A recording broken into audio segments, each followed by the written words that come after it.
नमस्कार, BBS news network मध्ये आपले स्वागत। मी सरिता परदेशी। पाहूयात आताच्या बातम्या। पहिली बातमी नाशिकहून। शेवटच्या घटकापर्यंत जलद गतीने सेवा पोहोचवा। जिल्हाधिकारी जलज शर्मा यांनी कार्यालयात सेवा हक्क दिनानिमित्त कार्यक्रम घेतला। दिनांक 28 राज्य शासनाने सेवा हक्क कायदा लागू केलाय। या कायद्याच्या माध्यमातून विविध सेवा विहित कालावधीत देण्यात येतात।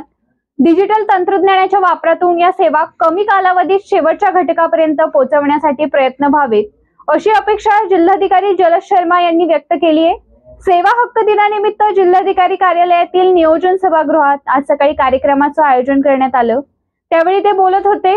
अपर जिल्हाधिकारी बाबासाहेब पारधे, उपजिल्हाधिकारी तुकाराम हुलवळे, बागलांच्या उपविभागीय अधिकारी कल्पना ठुबे, जिल्हा पुरवठा अधिकारी कैलास पवार, जिल्हा परिषदेचे उपमुख्य कार्यकारी अधिकारी रवींद्र परदेशी, राज्य सेवा हक्क आयोगाच्या नाशिक कार्यालयातील कक्ष अधिकारी उदय कांडव आदी उपस्थित होते। यावेळी सेवा हक्क कायद्यात उत्कृष्ट कामगिरी बजावल्याबद्दल बागलांच्या उपविभागीय अधिकारी श्रीमती ठुबे, सिन्नरचे तहसीलदार सुरेंद्र देशमुख आदींचा जिल्हाधिकारी श्री शर्मा यांच्या हस्ते गौरव करण्यात आला। तसेच जिल्हाधिकारी श्री शर्मा यांनी उपस्थितांना सेवा हक्क दिनानिमित्त शपथ दिली। जिल्हाधिकारी श्री शर्मा म्हणाले, राज्य शासनाने 10 वर्षांपूर्वी महाराष्ट्र लोकसेवा हक्क अधिनियम लागू केला आहे। या अधिनियमानुसार विविध विभागांच्या 583 पेक्षा जास्त सेवा ऑनलाईन दिल्या जातात। या सेवा आणखी कमी कालावधीत देण्यासाठी प्रयत्न झाले पाहिजेत।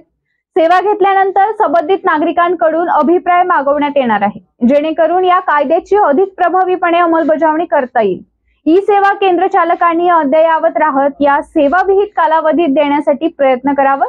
तसेच नागरिकांची सनद महाराष्ट्र लोकसेवा हक्क अधिनियमाविषयी नागरिकांमध्ये जनजागृती करावी, असंही जिल्हाधिकारी श्री शर्मा यांनी सांगितले। उपजिल्हाधिकारी श्री हुलवळे म्हणाले, शासनाच्या विविध विभागाच्या माध्यमातून देण्यात येणाऱ्या अधिसूचित सेवा वेळेत देण्यासाठी महाराष्ट्र लोकसेवा हक्क हा कायदा 10 वर्षांपूर्वी अस्तित्वात आलाय। आता दरवर्षी 28 एप्रिल हा दिवस सेवा हक्क दिवस म्हणून साजरा केला जाईल।